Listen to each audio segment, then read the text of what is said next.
रात chief secretary के साथ जो कुछ हुआ है वो सामने लाया जाए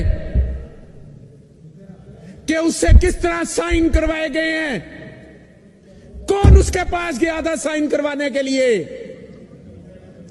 किसने चीफ सेक्रेटरी के साथ क्या किया है, ये सामने लाया जाए। अवाम को पता चले कि उनके वोटों को किस तरह से उसके तकद्दुस को पमाल किया जाता है, मजरूह किया जाता है।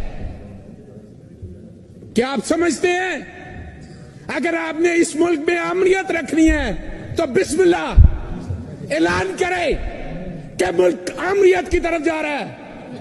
अगर आपने इस मुल्क के अंदर जमहूरियत रखनी है तो फिर जमहूरी इक़्तिदार की आपको कदर करना पड़ेगी, आइन के आगे आपको सरेंडर करना पड़ेगा अपने आप को। अगर आप अपने आप को आइन के आगे